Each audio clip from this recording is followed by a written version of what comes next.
Welcome, dear learner. You are welcome on the Swayam platform. I am your instructor, Dr. Mayank Pratap, Assistant Professor, Faculty of Law from Banaras Hindu University.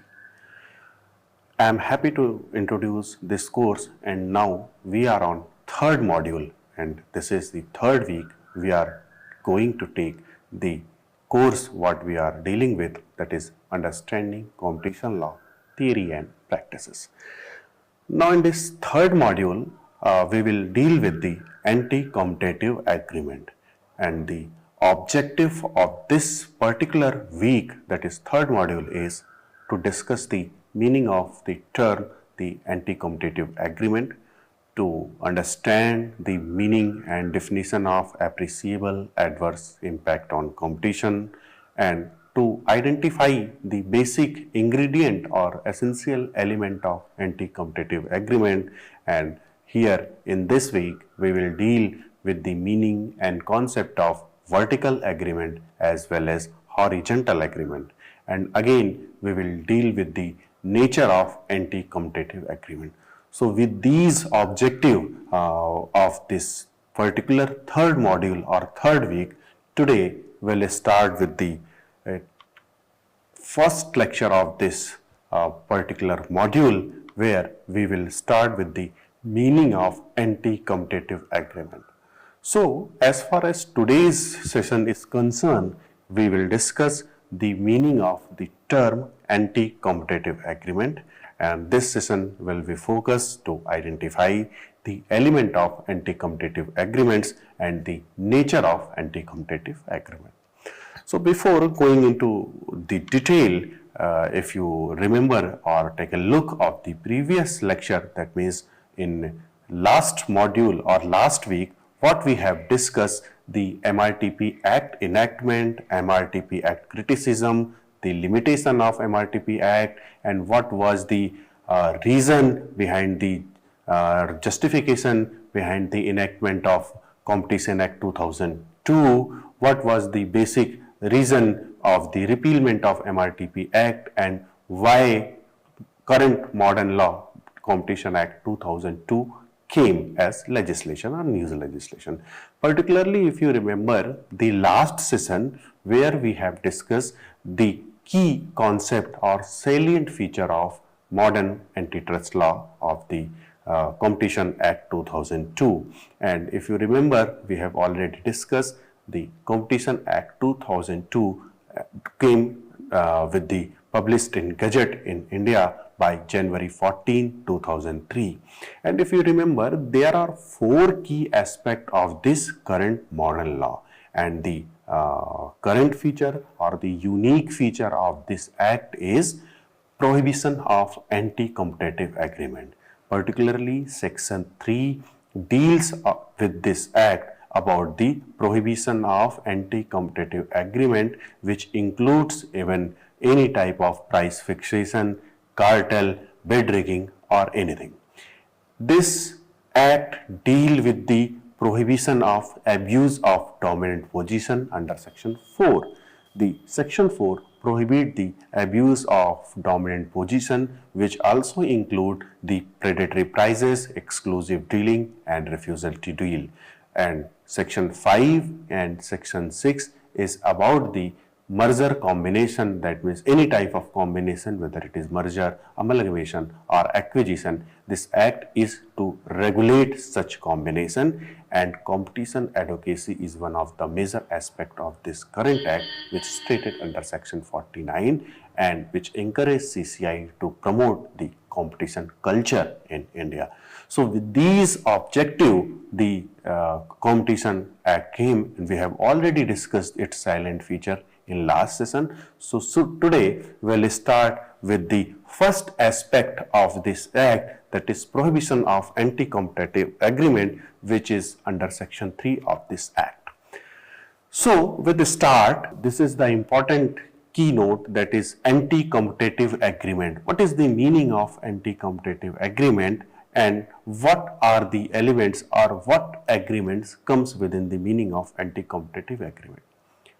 If you see this act, the Act is deal with the any type of anti-competitive agreement is prohibited, and CCI has to ensure if any type of such activity has taken, CCI may take strict action, even penalize that entity or enterprises. So the present competition law, that is Competition Act 2002, inter alia deals with one of the substantive laws relating to prohibition of anti-competitive agreement under section 3, which was enforced with 20th May 2009. The term anti-competitive agreement as such has not been defined under this act. However, section 3 prescribes certain practices which will be anti-competitive. Anti-competitive agreements are agreements among competitor to prevent or restrict or distort the competition. That means you can say in a simple word, anti-competitive agreements are those agreements which restrain competition in India. Anti-competence are such agreements that are made by two or more entities competing in the market to fix price or reduce its stock structure, so as to manipulate the market favorable of them. This has the effect of companies reducing the competition in the market, which adversely affect the market and consumer. If you see the section 3, what section 3 state about the anti-competitive agreement, actually anti-competitive agreement is not a defined term basically, but section 3 subclause 1, section 3 subclause 2, 3 or 4, if you see apprehensively, you can find out the meaning of anti-competitive agreement. This means it is actually the guiding or the only the illustrative provision which describe as no enterprise or association of enterprise or person or association of person may enter into agreement regarding production, supply, distribution, storage, acquisition or control of goods or provision of service which may adversely affect market or competition within India. That means if any such agreement entered would be otherwise void. Remember, anti-competitive agreement, which is not actually defined what we are discussing here, section 3 subclause 1 and section 3 subclause 2, you have to take it parallel, where section 3 subclause 1 is a prohibitory and it prohibits the entering by the any entity or enterprises to enter into any agreement, but basically you are not or any entity is not forbidden with the entry of agreement until unless this agreement is in contravention of section 3 subclause 1. That means if this type of agreement it took place for anti-competitive agreement, if it has some adverse effect on competition in India under section 3 subclause, then it only void. So that with this, if you continue with this section, section 3 of this act contain 5 subsections. Section 3 subclause 1 is very general and broad in scope, which prohibit and declare in respect of production, supply, distribution, storage, acquisition or control of goods or provision of service which causes or is likely to cause an appreciable adverse effect on competition in India. Section 3 subclause 2 provides that any agreement between enterprises that any agreement entered into in contravention of the provision contained in section 3(1) shall be void. Section 3 subclause 3 deals with horizontal agreement and specifies certain anti-competitive practices like that may enter into or practices that may be carried by the enterprises supplying identical or similar goods or services or cartel. and it also enlists the agreement or practices carried by enterprise which are presumed to have an appreciable adverse effect on competition. They are per se void under this act. That means section 3 deals with vertical agreement, and section 3 subclause 5 provides certain exception for section 3. It means if you see the outline of section 3 is basically, in order to understand the section 3, you have to divide into 4 part. Basically, there are 5 subsections, subsection 3, subclause 1, 2, 3, 4 and 5.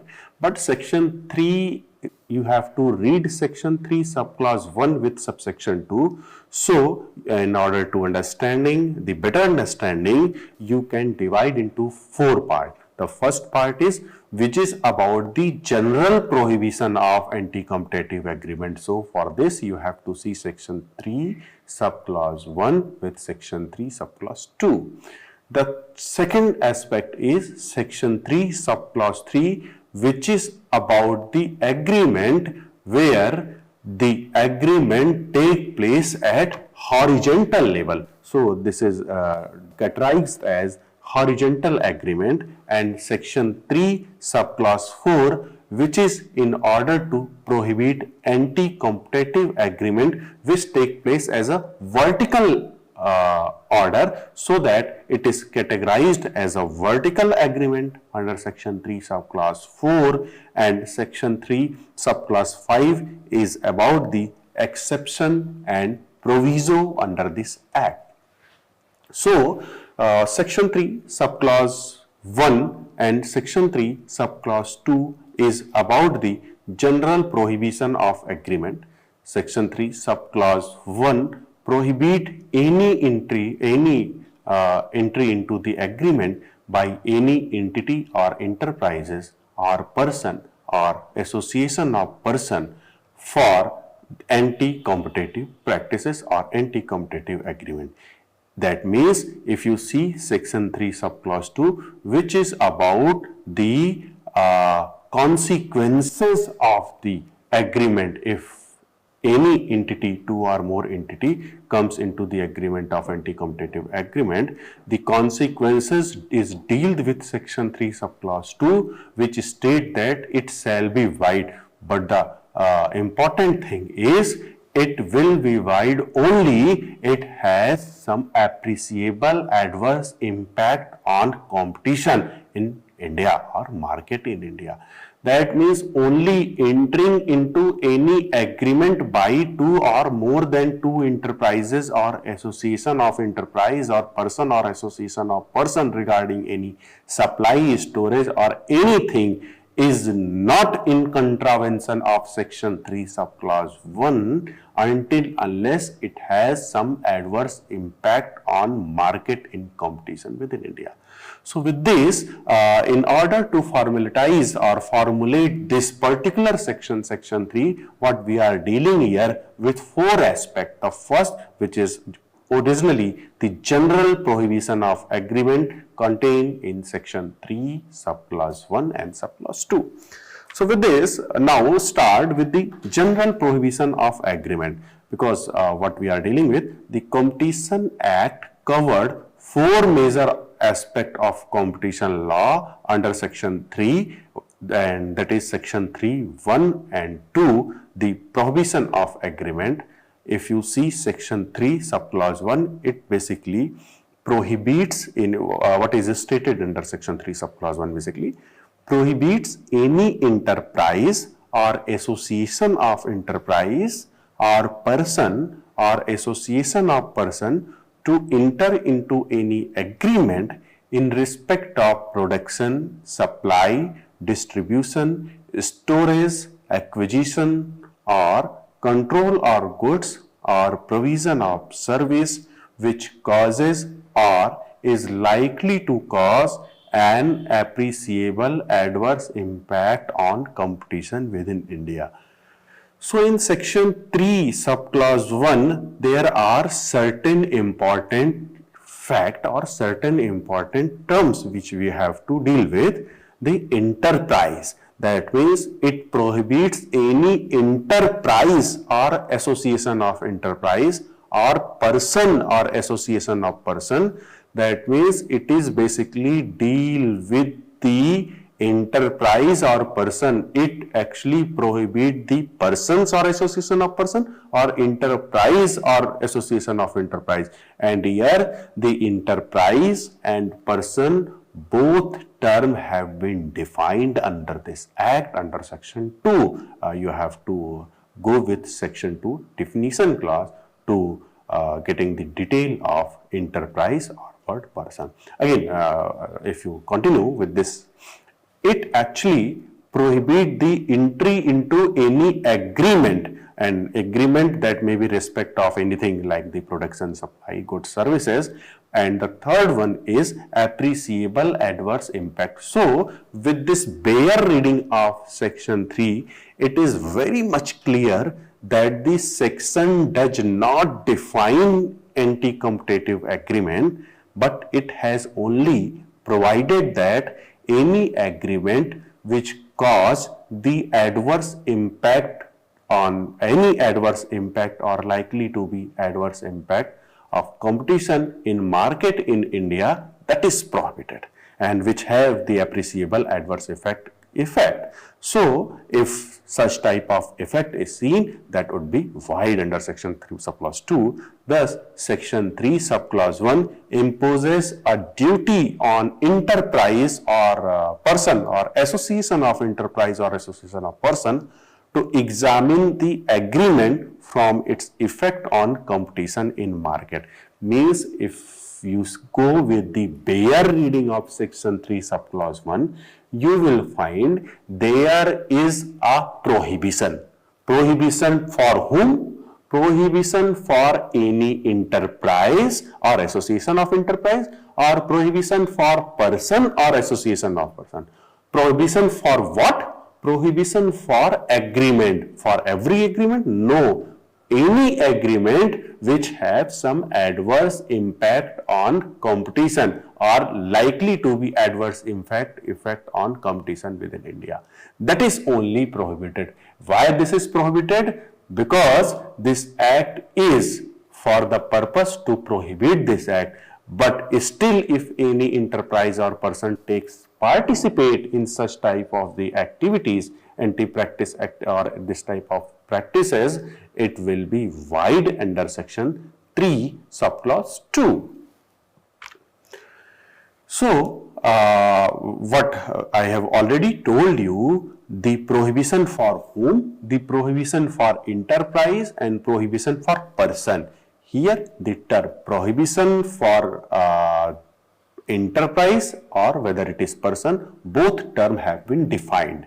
Section 2H define the term enterprise and section 2L define the term person. If you see the key aspect of person or what is the meaning of person in particular this act, in this context, Competition Act defined person in broad and encompasses various entities that can engage in economic activities, and which include the natural person, that means any individual comes within the meaning of person. Artificial person means any company, firm, partnership firm, society, trust, which have some artificial person's entity or incorporation by the corporation or corporate entity comes within the meaning of person. Even any government entities, whether it is central government entities, any corporation or state or local government, it will come within the meaning of person. Even any foreign companies, government or individual, that means any foreign entities comes within the meaning of person. That means under section 2 subclause L, person means any natural person, any artificial person, any government entity or any foreign entity. So this is, that means section 3(1) applicable to all of that. And what are the implication of persons defined? The definition of the person under this act has significant implication. For what purpose? because to determining who can be held liable for anti-competitive agreement or anti-competitive practices or conduct, and to identify the entities that are subject to the provision of Act, and the assessment or assessing the penalties that fine or non-compliance with this Act.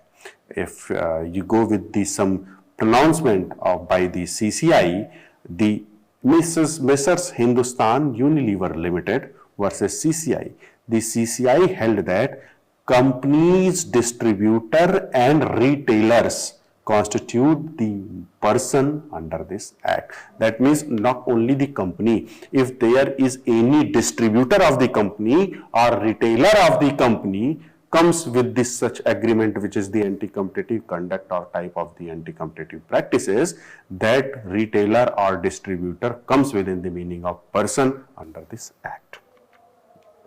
Again, the second important term which is for which on whom the section 3(1) is applicable, that is enterprise, and the term enterprise is defined under section 2 subclause H. As per section 2 subclause H, the Competition Act 2002 and enterprise means any entity which is or has been engaged in any economic activity relating to production, storage, supply, distribution, acquisition or control of article of goods, provision of service of any kind, investment or acquisition or control of any other enterprise or assets. That means the key aspect of enterprise for the purpose of section 3, that means in context of section 3, which prohibit the anti-competitive agreement, and enterprise is considered to be an entity that engage in economic activities such as production, supply or distribution of goods or services, which has the capability to affect competition in market, which includes the individual firms, companies or any other entities engaged in economic activity. So for the purpose of section 3, the term enterprise is well defined under the Act within the meaning of section 2H, where enterprise means any entity which has been engaged in economic activity. The term which you have to taken with the economic activity, the term is important because any enterprises which is dealing with any economic entity will come within the meaning of enterprise. Any type of economic entity, whether it is related to any type of production, supply, storage, acquisition, control or anything which is an economic activity, or anything which is the activity, some economic aspect, and even it include not only about the product but the services of any kind. If even any acquisition or investment is taking place to control this type of asset, that comes within the term economic activities under the this Act for the purpose to define the enterprise. So what is the rationale behind this? See, the definition of enterprise under section 2 subclause H of Indian Competition Act 2002 encompasses any entity that engages in economic or commercial activities including production, supply, storage, distribution or trade of goods or service. By asking these questions, you can determine whether the entity in question meets the definition and thus fall within the purview of this Act or not. If you see the example of the entity that might be considered enterprises is like a private limited company manufacturing or selling the electronics, a partnership firm providing software development services, a cooperative society engaged in agriculture marketing, or if you see the example of the enterprise which may not come or might not considered as enterprises, like any charitable trust providing free education or healthcare service, a government department which is responsible for public administration, or any individual selling personal belonging online without any commercial intent. So with these example you are dealing with, you are saying that I have categorized in two aspects. The first category of example is where the entities that might be considered as enterprise, or where are the entities which might be not considered within the meaning of enterprise.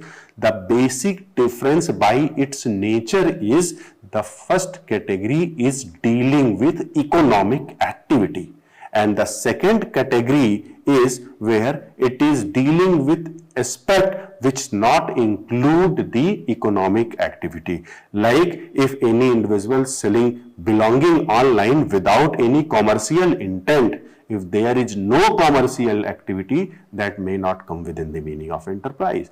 Like any government entity, if there is any government entity or doing work that cannot take the privilege of government, being the government undertaking or enterprise, the government enterprise may come within the meaning of enterprise if it is going with economic activities. So the term which is the important to categorize within the meaning of enterprise or not, that is basically the economic activity. If the economic activity is going on, the entity must come within the meaning of enterprise, and if any of enterprise comes or enter into any agreement which deals with anti-competitive conduct or practices, they may have an adverse effect on competition, and this may be regarded as a void under section 3 subclause 2.